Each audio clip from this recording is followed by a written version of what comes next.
ዓለም የማያውቃቸው ጀግንነታቸው ያልተነገረላቸው 7 ታላላቅ የማርሻል አርት ሊቃውንት በአንድ ጊዜ ነበሩ። እነዚህ ድብቅ ጀግኖች በዓለም ላይ ማንም ሰው ሳያውቀውና ሳይረዳቸው የዓለምን ሚዛን ጠብቀው የሰውን ልጅ ከተለያዩ አደጋዎችና ጥፋቶች የሚታደጉ የጥበብ ቁንጮዎች ነበሩ። ነገር ግን በልባቸው ውስጥ ትልቅ ጭንቀት ነግሶባቸዋል። የማይታመንና ረቂቅ ችሎታውን ወርሶ የሚተካቸው ለደረጃው የሚመጥን ወጣት እስካሁን ድረስ ማግኘት አልቻሉም። ከነዚህ የማርሻል አርት ሊቃውንት ያንዱ ልጅ ጂን ትባላለች። ማንም የማያውቃቸውን ድብቁን የኩንግፉ ጥበቦች የተካነች ብትሆንም ጥበቧን ደብቃ በአንድ ሱፐር ማርኬት ውስጥ ተቀጥራ ትሰራ ነበር። በዚህ ቀን ግን ለየት ያለ ነገር ተመለከተች። ድንገት አንድ ሰው ወደ ውስጥ ገባ። እሷም ባጠገቡ ስታልፍ በድንገት በነካችበት ቅጽበት ሰውየው ሌባ መሆኑን ተረዳች። ከደቂቃዎች በፊት ከአንዲት ምስኪን አሮጊት ላይ ቦርሳ ቀምቶ እንዳመለጠ የሚያሳዩ ምስሎች በአይምሮዋ ብልጭ አሉ። እሷ ግን ምንም እንዳልተፈጠረ መስላ ከኋላው ተከተለችው። በተመሳሳይ ሰዓት በዚህ ከተማ ውስጥ የሚኖር ሳንግ የተባለውን ምስኪን የትራፊክ ፖሊስ እንተዋወቃለን። በሰዓቱ አንድ መኪና ሕግ ሲጥስ በመመልከቱ አስቆመው። ነገር ግን ሹፌሩ ምንም ድንጋጤ አይታይበትም። በመኪና ውስጥ የታወቀ የምክር ቤት አባል አብሮት ስለነበረ ሳንግ ምንም ሊያደርጋቸው እንደማይችል በማሰብና በንቀት በትዕቢት አፌዘበት። ሳንግ ግን ለዛቸው ምንም ግድ አልነበረውም። ንጉሱንም ይዞ ቢሆን እንደሚቀጣውና ሕግን ማስከበር ዋነኛ ተግባሩ መሆኑን እያብራራ ቀደም ሲል ጂን እያሳደደችው የነበረውን ሌባ በድንገት በመመልከቱ መኪናውን ትቶ ሌባውን ተከተለው። ነገር ግን ሳንግ ከህንፃ ወደ ህንፃ እንደ ወፍ ከምትበረውና ልዩ ኃይል ካላት ጂን አንጻር እጅግ ደካማ ነበር።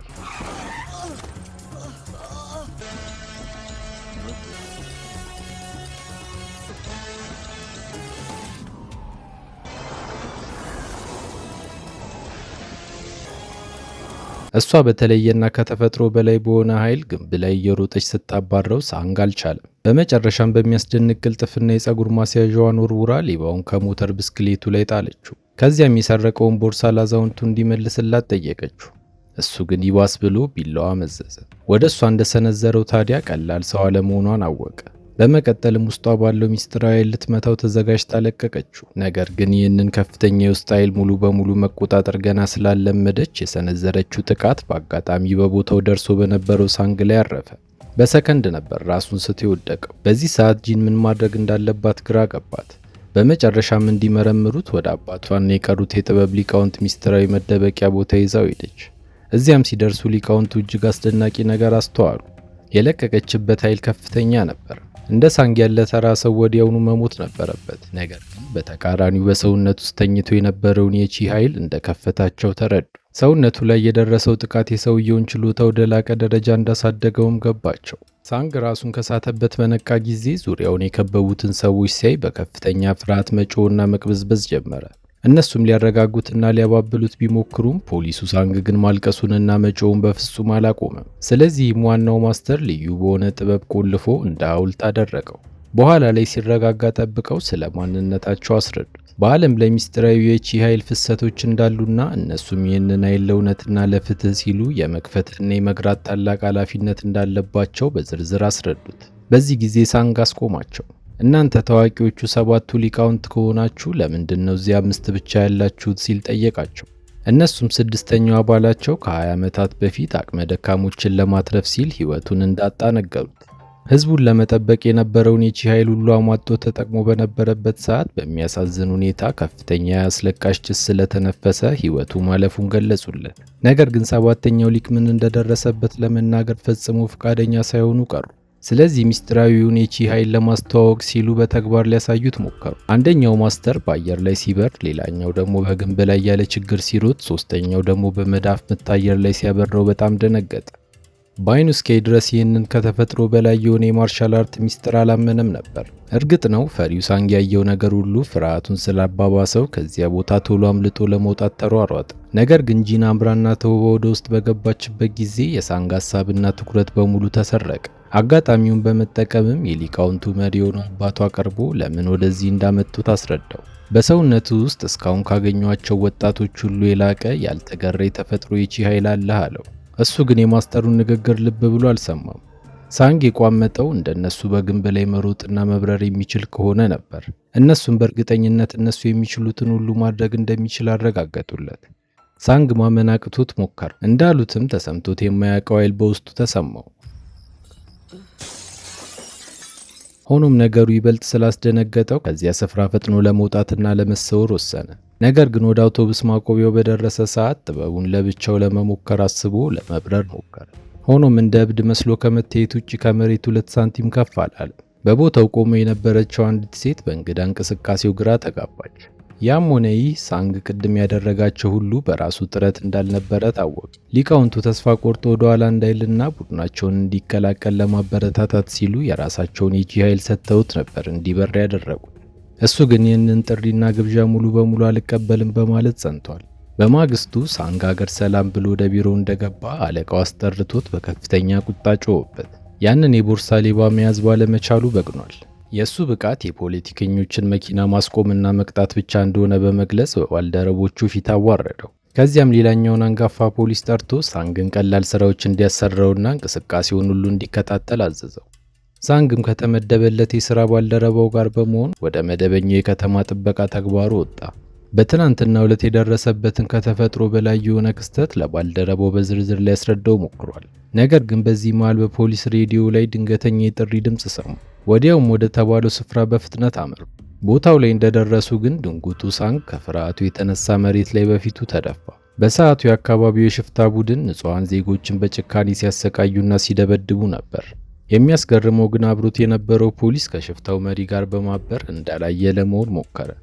ይባስ ብሎ ሰዎች ከፖሊስ እየደወሉ ስለሆነ ባካችሁን ድምፅ ቀንሱ በማለት በለስላሳ ቃል ተማጸኑ። ከዚያም ምንም እንዳልተፈጠረ ቦታውን ለቆ መውጣት ጀመረ። ሳንግ ምንም ፈሪ ቢሆን ደረቅና አንድ ነገር ከያዘ የማይተው ፖሊስ ስለነበር የባልደረባውን እጅ ይዞ አስቆመ።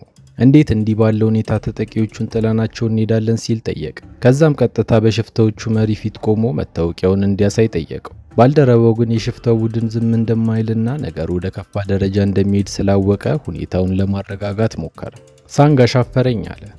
በለበሰው የፖሊስ ዩኒፎርም በመተማመን በልቡ ውስጥ ትልቅ የጀግንነት ስሜት ተሰማው። ነገር ግን የሽፍታው መሪ ያልተጠበቀና አስደንጋጭ ምላሽ ሰጠ። ባለ በሌላ ኃይሉ ደጋግሞ በጥፊ መታው ጀመር። ሳንግ ደነገጠ። ሁኔታውንም እንዴት ማብረድ እንዳለበት ጨርሶ አላወቀም። ሽፍቶቹ በኃይል ይዘው በጉልበቱ እንዲበረከክ ሲያደርጉት መሪውን መስደቡንና ማዋረዱን ቀጠለ። እስኪ በቃው ፊቱ እስኪቃጠል ድረስ ግራና ቀኝ እያጣፋ ከ50 ጊዜ በላይ ይሆናል የወረደበት። የቡድኑ አባላት ሳይቀር በጥፊዎቹ ብዛት ተሳቀው ለሳንግ መራራት ጀመሩ።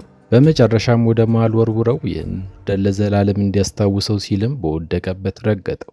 ነገሩን ይባስ የከፋ ያደረገው ደግሞ ድብደባው ካለቀ በኋላ ባልደረባው ሁኔታውን እርሳውና ወደፊት ብቻ ሂድ ማለቱ ነበር።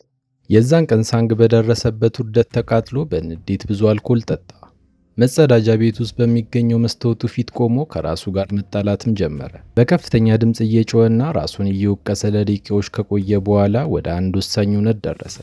አንዳችም የድብድብ ልምድ የለው። በዚህ ጊዜ ጩኸቱን የሰማው አለቃው ገብቶ ወደ ቤቱ እንዲሄድ ጮኸበት። በሚቀጥለው ቀን ታዲያ ሳንግ ሽፍቶቹን ለመበቀል በማሰብ ወደ 7ቱ ሊቃውንት ሚስጥራዊ መኖሪያ ቤት አመራ። እንደደረሰ መጀመሪያ ያየው ጂንን ነበር። የተማመነበት አፉ ሁሉ ከዳው። በድንጋጤ ውስጥ ሆኖ የባጤ ቆጡን መቀባጠር ሲጀምር ምን እንደፈለገ ከሁኔታው የተረዳችው ጂን ወደ ውስጥ እንዲገባ በሩን ከፈተችለት። ውስጥ እንደገባ የጂን አባት ስለ ቺ ኃይል ምንነት እሱን ተጠቅሞ ከተፈጥሮ በላይ የሆኑ አስደናቂ ነገሮችን እንዴት ማድረግ እንደሚችልና እንዴት መግራት እንዳለበት ረጅም ማብራሪያና ምክር መስጠት ጀመረ። ሳንግ ግን ምንም አይነት ስሜት አይታይበትም። ፈዞ ዝም ብሎ እያየው ነበር። ማስተሩ የተናገረውን አንዳችም ነገር የተረዳ አይመስልም። የእሱ ሐሳብና ምኞት በሙሉ እንዴት ግድግዳ ላይ መሮጥና መብረር እንደሚችል ነበር። ያልተናገረውን ፍላጎቱን አይኑን ብቻ የተረዳችው ጂን ታዲያ ጠጋ ብላ እንዲህ አለች። እኛ ይህንን ጥበብ የምናስተምር ከሰዎች ጋር እንድትጣላና እንድትጋደል አይደለም ስትል ተቆጣች። ጥበቡ ሰዎችን ለማዳን እንጂ የግል በቀልን የምትወጣበት መጠቀሚያ አይደለም አለችው። አባቷ የታገሰው የሳንግ ዓላማ ሳይገባው ቀርቶ አይደለም። ይህን ያህል ቡድናቸውን እንዲቀላቀል የሚገፋፋው በጥንታዊ ትንቢታቸው ላይ የተጠቀሰውና ዓለምን የሚታደጋት ታላቅ ተዋጊ ሳንግ ነው የሚል እምነት ስለነበረው ነው። ጂን ግን ይህንን ሐሳብ ፈጽሞ አጣጣለችው። ማርሻል አርት ውስጥ አሮዋን የተባለው የመጨረሻውና ከፍተኛ ደረጃ ላይ ሳንግ ፈጽሞ እንደማይደርስ በንቀት ገለጸች።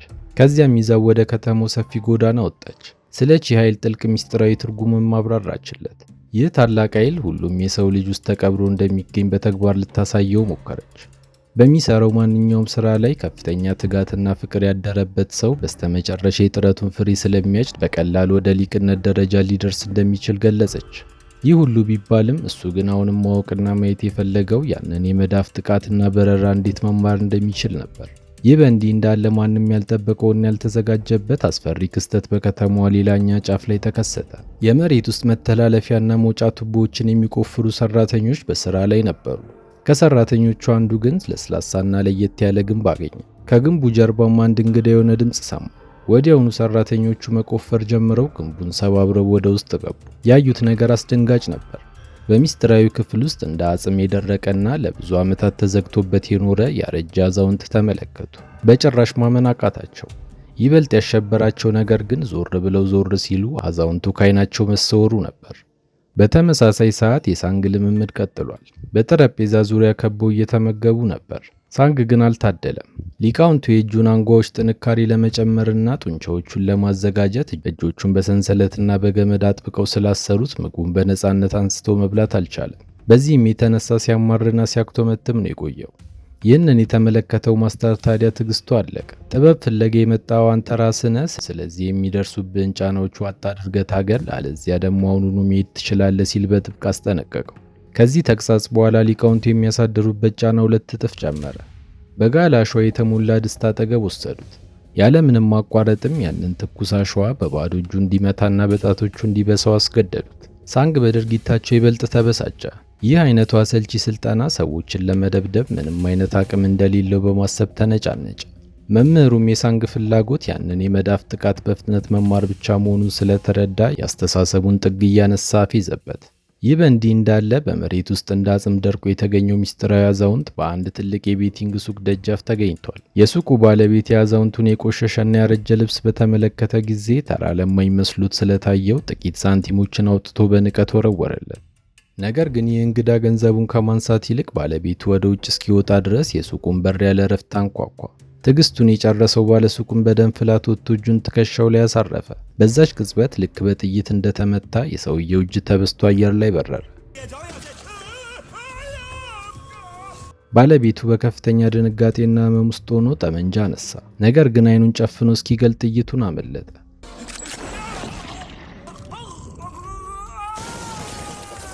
ይህ ምስጢራዊ አዛውንት ከተፈጥሮ በላይ የሆነውን ኃይሉን በመጠቀም የሰውየውን ውስጣዊ የህይወት ኃይል በሙሉ ወደ ራሱ መምጠጥ ጀመረ። ቀስ በቀስ ታዲያ የአዛውንቱ የደረቀ ፊትና አካል ወዲያውኑ መስተካከል ጀመረ። ሙሉ በሙሉ አምሮበትና ወጣት መስሎ ነበር ከሱቁ የወጡ። በማግስቱ ጠዋት ሳንግ አዲሱን ልምምድ እያደረገ የዛሬው ትምህርት ተቀናቃኙን ለረጅም ሰዓት ትኩር ብሎ መመልከት ነበር። በትኩረት ሳይርገበገብ ቀጥታ መመልከት የጥንካሬና የጀግንነት ማረጋገጫ መሆኑን ጂን ገልጻለታለች። ትምህርቱን በተግባር ለመፈተሽም ወደ አንዲት የአትክልት ሻጭ ቀረበ። ወደፊቷ ተጠግቶም ያለምንም ማቅማማት አይኖቿን በትኩረት ይመለከት ጀመር። ሴትዮዋ ግን የሰው እብድ ወይም ሌባ ነው ብላ ስላሰበች አይኑን ጠንቁላ ውሻ አድርጋ አባረረችው። የዛን ቀን ረፋድ ላይ አንድ ታዋቂ የቴሌቪዥን ፕሮግራም ሊቃውንቱን ጋበዘ። ፕሮግራሙ ከተፈጥሮ በላይ የሆነ ኃይል ያላቸው ግለሰቦች አሁንም እንዳሉ ለሕዝብ ለማረጋገጥ ከሰባቱ ሊቃውንት መካከል 2ቱን አቅርቧል። ነገር ግን እውነተኛ ማንነታቸውና ጥበባቸው በአደባባይ እንዲታወቅ ፈጽሞ ስላልፈለጉ በመድረኩ ላይ እጅግ ደካማና አቅመቢስ መስለው ቀረቡ።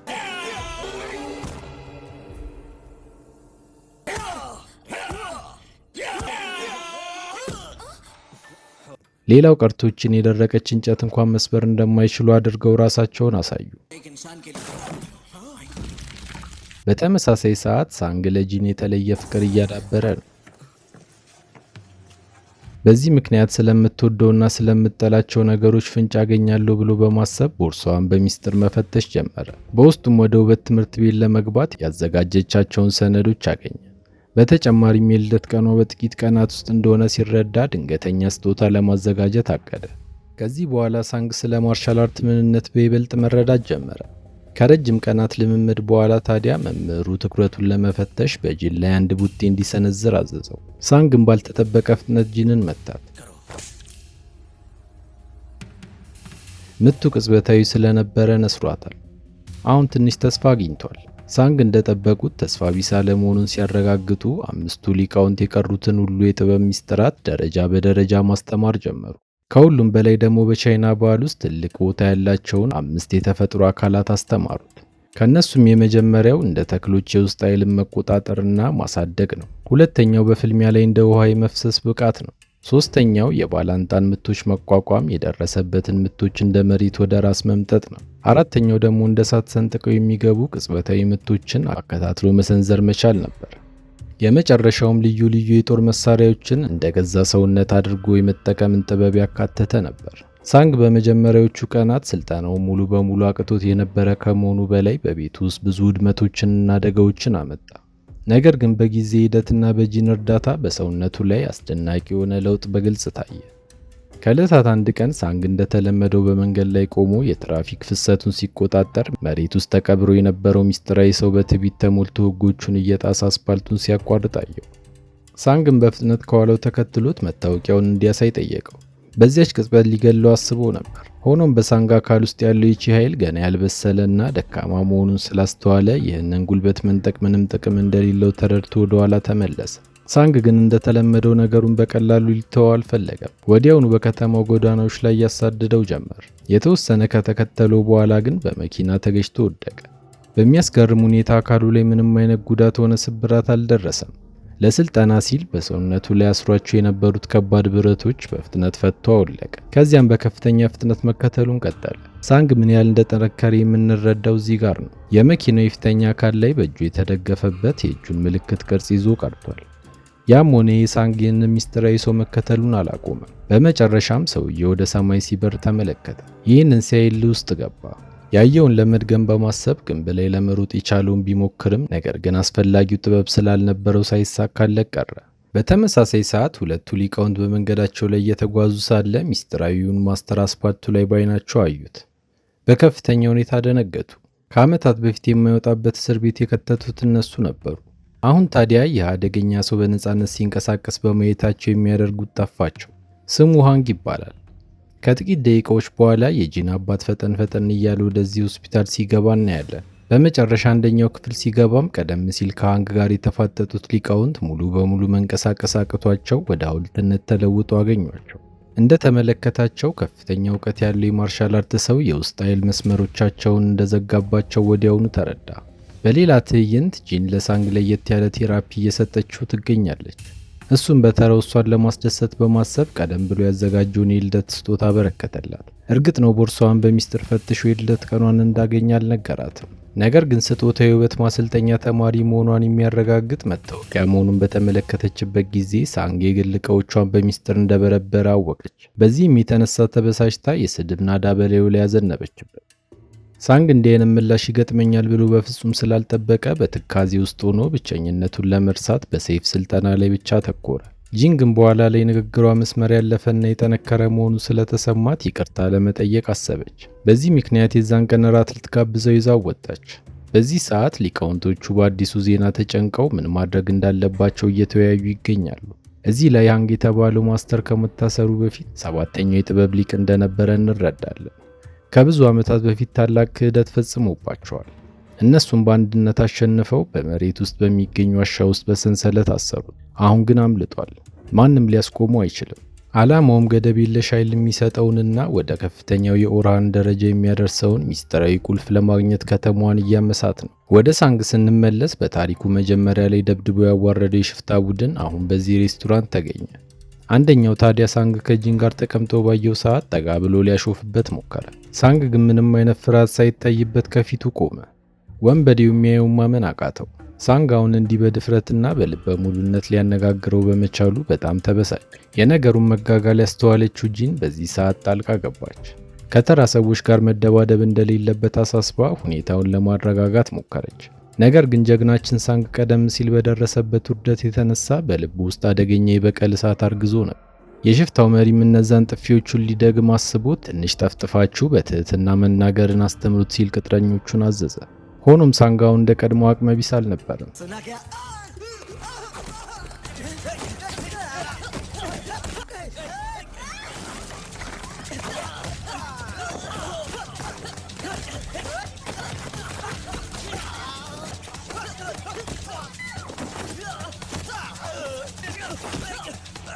የቀሩትንም ወንበዴዎች በአንድ ላይ ተነስተው ጥቃት ሰነዘሩ። ነገር ግን ጀግናችን አሁን ሙሉ በሙሉ ወደ ላቀ ደረጃ ተሸጋግሮ ነበር።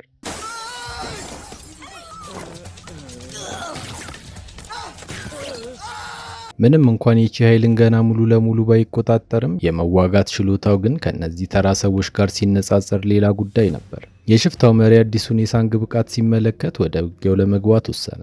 እሱም ግን አልቀረለትም።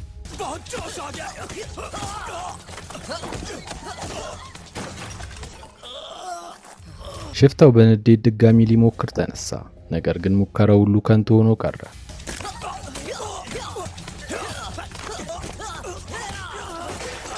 ጀግናችን በዚህ ብቻ አላበቃም።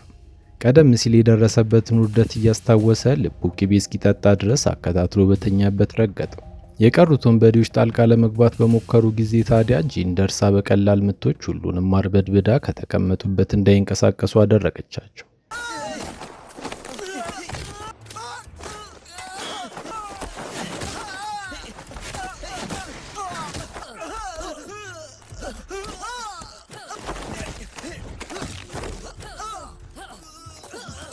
በዚህ ሰዓት ቁጣውና እልሁ ከቁጥጥር ውጭ የሆነው ሳንግ በኃይል አስቆመችው። ትልቁ ውጋቸውን በመጣሱም ኃይለኛ ጥፊ ያሳረፈችበት። የሳንግ እልህ ግን ታይቶ የማይታወቅ ነበር። በታላቅ የቁጣ ስሜት ተሞልቶ በከፍተኛ ድምፅ ጮኸ። ጩኸቱም ኃይለኛ ከመሆኑ የተነሳ ገዳዩ ሃንግ ከሩቅ ሆኖ ሰምቶት ነበር። ከተወሰኑ ሰዓታት በኋላ ሳንግ ተረጋግቶ ወደ ቤታቸው ሲመለሱ ጂንን እየተከተላት ያደረገው ነገር ሁሉ ራሱን ለመከላከል መሆኑን ሊያስረዳት ሞከረ። እሷ ግን በመጀመሪያ ቀን እንደነገረችው ሁሉ ጥበቡን ያስተማሩት ሁከት ለመፍጠርና ሰዎችን ለመምታት እንዳልሆነ በመግለጽ እንዳዘነችበት ግልጽ አደረገች። ነገር ግን ወደ ውስጥ በገባችበት ቅጽበት ገዳዩ ሃንግ በክፍሉ ውስጥ አገኘችው። እዚህ የመጣው ለአንድ ነገር ብቻ ነው። አባቷ የት እንዳለ ጠየቃት።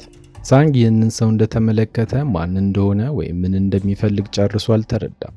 ለማስወጣት አስቦ ሊይዘው በሞከረ ጊዜ ግን ሃንግ በታላቅ ቅልጥፍና በአንድ እጁ ብቻ አየር ላይ ወረወረ። ጂንም አልቀረላት።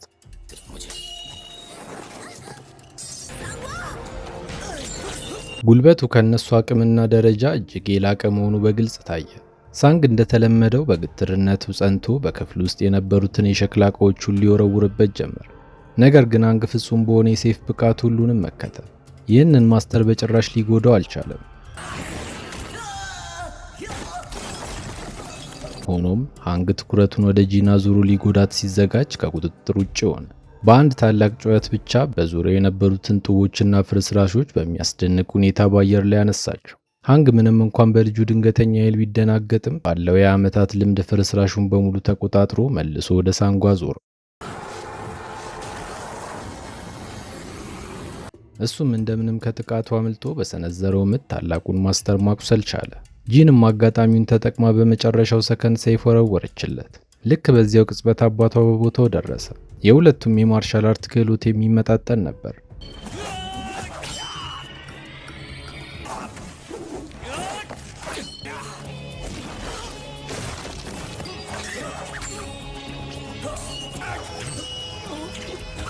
ሃንግ ሁሉንም በአንድ ላይ መቋቋም እንደማይችል ስለተረዳ ለጊዜው ወደ ኋላ ለማፈግፈግ ወሰነ።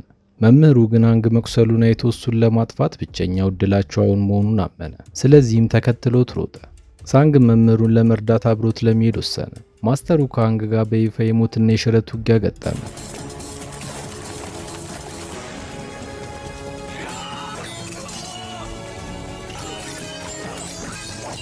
ሳንግ ለመምህሩ ድጋፍ ለመስጠት በቦታው ቢገኝም ጉልበቱን ግን መቋቋም አልቻለም። በአንድ ምት ብቻ ውጊያውን የሚካሄድበትን አየር ላይ አነሳው። አጋጣሚውን ተጠቅሞ ሰይፉን የማስተሩ ሆድ ላይ ሰካው። መምህሩ ሕይወቱ ሲያልፍ በተመለከተ ጊዜ ደንግጧል። በከፍተኛ የቁጣ ስሜት ውስጥም ሆኖ ልክ እንደ ሃንግ በዙሪያ ያለውን ውሃ የሚያናውጥ ታላቅ ጩኸት ከውስጡ አወጣ። ሃንግ በኃይሉ ተመቶ ሲወድቅ ነገሩ ስላላማረው ለጊዜው ከዚያ ስፍራ ተሰወረ። በተመሳሳይ ሰዓት ዋናው ማስተር ልጁን እያከመ ይገኛል። ሳንግ በአንድ ልዩ ቴክኒክ ሃንግን ማቁሰል መቻሉን ስትነግረው በጣም ተገረመ። እንዳሰቡትም ይህንን አደገኛ ጠላት ሊረተው የሚችለው ምናልባት ሳንግ ብቻ ሊሆን እንደሚችል ተረዳ። በዚህ ሰዓትም ሳንግ የመምህሩን አስክሬን ተሸክሞ ወደ ክፍሉ ሲገባ አዩት። ሐዘኑን መቋቋም አልቻሉም። የዚህን ሁሉ መነሻ ምክንያቱን የምንረዳው እዚህ ጋር ነው። ሰባቱ ሊቃውንት ዓለምን ለመግዛት የሚያስችለውንና ገደብ የለሽ ኃይል የሚሰጠውን ቁልፍ ለመጠበቅ ታላቅ መሐላ እንደፈጸሙ ማብራራት ጀመረ። ሃንግ በመጀመሪያ የነሱ አባል ነበር። ነገር ግን በሰዓቱ ከፍተኛ የእርስ በርስ ጦርነት በአገሪቱ ላይ ተቀሰቀሰ። ሊቃውንቱ በሕጉ መሠረት ጣልቃ መግባት አልነበረባቸውም። ሃንግ ግን የብዙሃንን ሞት አይቶ ዝም ማለት አቃተው። ያንን የተከለከለ ሚስጥራዊ ቁልፍ ተጠቅሞ ብቻውን ወደ ጦርነቱ በመግባት ሁሉንም ወገን ጨርሶ አጠፋ።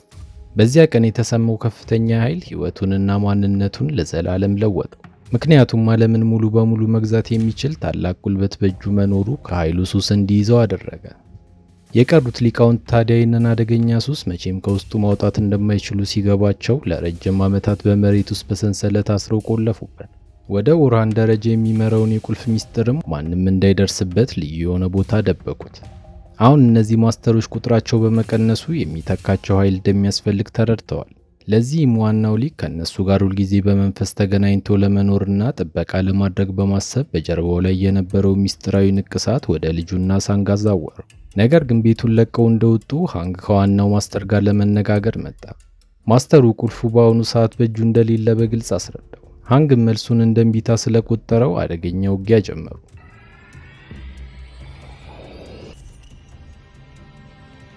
በአዲሱ ንቅሳት አማካኝነት ማስተሩ ጥቃት እየደረሰበት እንደሆነ ወዲያውኑ ነበር የተረዳችው። ወደ አባቷ በፍጥነት ለመድረስም በህንፃዎች ላይ እየበረረች ተመለሰች። ሳንግም እንደሷ ለመብረር ሞክሯል። እንዳሰበው ግን አልተሳካም። በመጨረሻም ሁለቱም ቦታው ላይ ሲደርሱ በሰዓቱ ቤቱ በሙሉ ፈራርሶና ወድሞ ነበር ያገኙት። ማስተሩም በቦታው ላይ አልነበረም። ጂን አባቷ ሞቶ እንዳይሆን በመስጋት ትልቅ ሽብር ውስጥ ወደቀች። ሳንግ በከፍተኛ ድንጋጤ ውስጥ የወደቀችውን ጂንን ለማረጋጋት እየሞከረ ቀደም ሲል እሷ የተናገረችውን ምክር በድጋሚ አስታወሳት። ነገሮችን በምክንያታዊነት ለማሰብ ሁልጊዜ መረጋጋት እንደሚያስፈልግ ገለጸላት። በተለይም ደግሞ ሃንግ ወደ ፈለገው ሚስጥራዊ ቁልፍ የሚመራውን መንገድ ከአባቷ አንደበት እስካልሰማ ድረስ ሊቁን በፍጹም እንደማይገለው አስረዳት። በዚህ ሐሳብ ካረጋጋት በኋላ ሃንግ ማስተሩን ይዞት ወደ የትኛው ስፍራ ሊሄድ እንደሚችል በጋራ አሰቡ። በመጨረሻም መላው ዓለምን የመቆጣጠር ኃይል ያለውን ቁልፍ ለመግራት ከብዙ ዓመታት በፊት ጥንታዊ የአምልኮ ስርዓቶችን ያከናውኑበት ወደ ነበረው ሚስጥራዊ ቤተ መቅደስ ይዞት እንደሄደ ተረዱ። ያለምንም ማመንታት በከፍተኛ ፍጥነት ወደ ስፍራው አመሩ። ጂን ባላት ልዩ ፍጥነት የተነሳ ከሳንግ ቀድማ ደረሰች። ሳንግ ግን በበኩሉ ዋና ሊቅ የታሰረበት ትክክለኛ ቦታ እየፈለገ ነበር። ታላቁ ሊቅ በዚህ ሰዓት በጥሞና ተቀምጦ በመንፈስ ከነሱ ጋር ያለማቋረጥ እያወራቸው ነበር። ሳንግ በመጨረሻ ያንን ሚስጥራዊ ክፍል አገኘው። ታላቁ ማስተር ሳንግን ባየው ጊዜ ወዲያውኑ ወደ ጂን ሄዶ እንዲረዳት ነበር ያዘዘው። በሰዓቱ ጂን እየተደበደበች ነበር። ሊገላት ትንሽ ሲቀረው ግን ሳንግ ደረሰ። እንደደረሰ በጀርባው ላይ የተነቀሰውን ምልክት ነበር ያሳየው። ሃንግም አሁን ወደ ፈለገው ሚስጥራዊ ቁልፍ የሚመራውን ፍንጭ በከፊል ማግኘቱ ሲገባው ባለው በሌላ ኃይሉ ማጥቃት ጀመረ።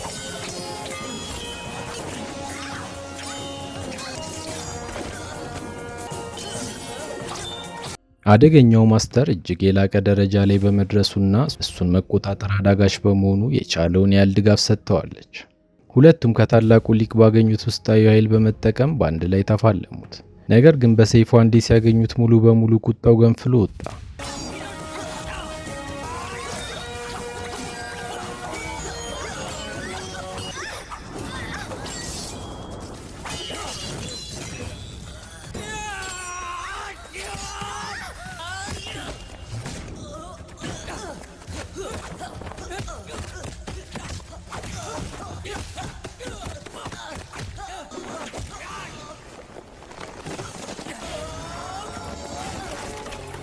ለከት በሌለው ኃይሉ ሶስቱንም ሰይፎች ሰባበራቸው።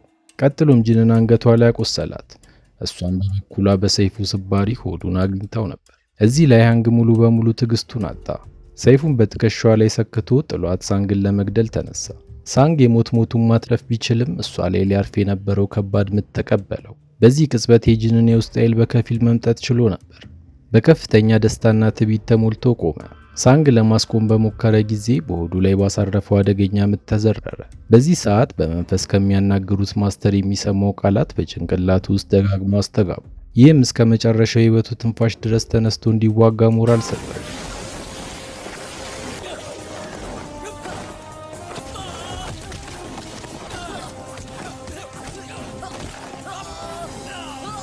ከዚህ በኋላ የሳንግ ችሎታ በእጅጉ ተመነጨቀ። የሃንግን ገዳይ ምቶች በቀላሉ እየሸሸ መልስ ምቱን ማስደሳች ሆነ። ሃንግ በንዴት የተቻለውን ያህል ለማድረግ ሞክሯል። ነገር ግን በዚህ ጊዜ እድል አልቀናው። ሳንግም አሁን እንደ በፊቱ ፈሪና ለፍስፍሴ ትራፊክ ፖሊስ አይደለም። ሃንግ በደረሰበት ጥቃትና ከባድ ምቶች በህመም ተሰቃየ። በመጨረሻም እስከ ወዲያኛው የሚያሰናብተውን ገዳይ ምት ሰነዘረበት።